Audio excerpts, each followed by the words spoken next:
Halo Sobat HC, hari ini kita mau ngobrolin soal satu makanan yang kayaknya tuh gak ada habisnya jadi perdebatan. Telur. Sering banget kan kita denger, jangan makan telur tiap hari, nanti kolesterol. Sampai-sampai ada yang rela loh cuma makan putihnya aja, terus kuningnya dibuang. Sayang banget padahal. Nah, ini nih dilema yang mau kita kupas tuntas bareng-bareng. Jadi pertanyaan besarnya, ya ini, apa benar telur itu jadi berbahaya kalau kita makan setiap hari? Rasa khawatir ini wajar banget kok. Dan tujuan kita di sini adalah buat bedah faktanya pelan-pelan biar kita semua paham dan bisa bikin keputusan yang paling pas buat tubuh kita sendiri. Yuk kita mulai investigasinya dari hal yang paling dasar. Apa aja sih isi di dalam sebutir telur? Gini, sebelum kita ngecap sebuah makanan itu baik atau buruk, langkah pertamanya kan harusnya kenalan dulu ya. Kita harus tahu persis apa aja yang ada di dalamnya.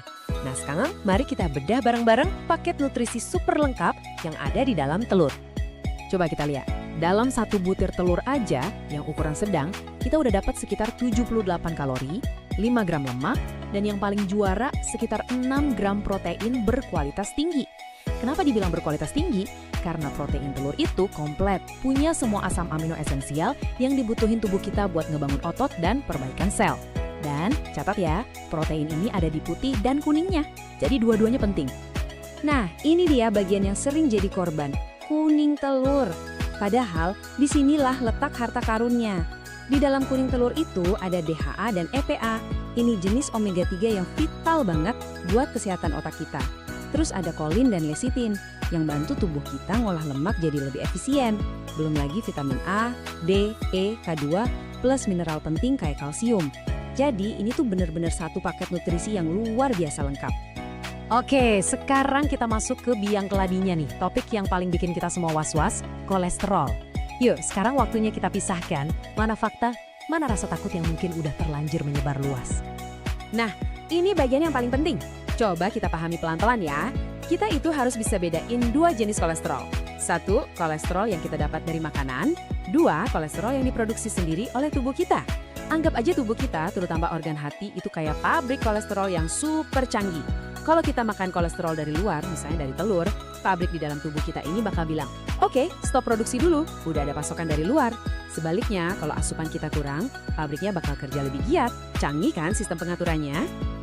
Biar lebih kebayang ya, setiap hari tubuh kita itu bisa memproduksi ribuan miligram kolesterol sendiri. Ribuan loh. Nah, bandingkan dengan satu butir telur yang isinya cuma sekitar 186 mg kolesterol. Jauh banget kan? Artinya, kontribusi kolesterol dari sebutir telur itu sebenarnya kecil banget dibanding produksi alami tubuh kita setiap hari. Kutipan ini benar-benar merangkum semuanya.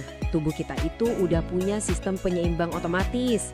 Jadi untuk sebagian besar orang yang sehat, makan telur setiap hari itu nggak akan otomatis bikin kadar kolesterol darah jadi meroket. Kenapa? Ya karena tubuh kita pintar, dia tahu cara menyeimbangkan dirinya sendiri. Oke, kalau gitu, kalau telurnya sendiri ternyata nggak salah-salah amat, terus kenapa dong reputasinya jadi sering dianggap buruk? Nah, ini dia. Seringkali kita lupa sama faktor-faktor lain yang numpang bareng si telur. Yuk, kita ungkap faktor-faktor tersembunyi ini. Setidaknya ada 4 faktor kunci yang perlu kita lihat. Pertama, jelas kualitas telurnya. Beda sumber, bisa beda nutrisi. Kedua, cara masaknya. Telur rebus jelas beda sama telur ceplok yang digoreng di lautan minyak. Itu sih mengubah telur sehat jadi bom kalori. Ketiga, teman makannya. Kalau telurnya ditemenin sosis, kentang goreng, dan saus-sausan manis, ya jelas yang salah bukan telurnya kan? Dan terakhir, jumlahnya. Berapa banyak yang kita makan harus disesuaikan sama kebutuhan kita masing-masing. Jadi intinya tuh simple banget sebetulnya. Kuncinya itu bukan di telurnya tapi di konteksnya. Bagaimana kita memilih telur itu, gimana cara kita memasaknya, dan yang paling penting, kita makan barang apa. Konteks adalah segalanya. Nah, setelah kita bongkar mitos dan paham konteksnya, sekarang bagian yang paling ditunggu-tunggu. Gimana dong cara bijak menikmati telur biar manfaatnya maksimal dan kita nggak perlu was-was lagi? Yuk kita lihat tips-tips praktisnya. Ini langkah-langkah yang bisa langsung kita coba. Pertama, kalau bisa, pilih telur yang kualitasnya bagus. Kedua, coba deh masak dengan cara yang lebih lembut, misalnya direbus, dikukus, atau diorak-arik dengan sedikit minyak zaitun. Ketiga, sandingkan telur dengan teman-teman yang sehat, misalnya sama sayuran, alpukat, atau roti gandum. Dan yang terakhir, dan ini paling penting, kenali kebutuhan tubuhmu. Gak usah ikut-ikutan orang lain. Ini pengingat buat kita semua, dengerin sinyal dari tubuh masing-masing. Nggak ada tuh aturan saklek, semua orang harus makan 2 butir telur sehari. Nggak ada. Kebutuhan atlet yang latihannya berat pasti beda sama kebutuhan pekerja kantoran. Nutrisi itu sifatnya sangat personal, jadi kuncinya adalah peka terhadap apa yang tubuh kita butuhkan dan rasakan. Jadi kesimpulan dari semua obrolan kita hari ini apa? Jelas ya, telur itu bukan musuh yang harus kita hindari. Justru sebaliknya, telur adalah salah satu sumber nutrisi paling luar biasa yang ada, asalkan kita mengonsumsinya dengan bijak. Itu aja kuncinya. Mudah-mudahan setelah ini Sobat Hatse jadi lebih tenang dan bisa menikmati telur tanpa rasa takut lagi ya. Nah, sebagai penutup, coba deh direnungkan. Setelah tahu semua fakta ini, kira-kira cara Anda menikmati telur bakal berubah nggak? Sampai ketemu lagi di pembahasan menarik lainnya. Tetap jaga kesehatan ya.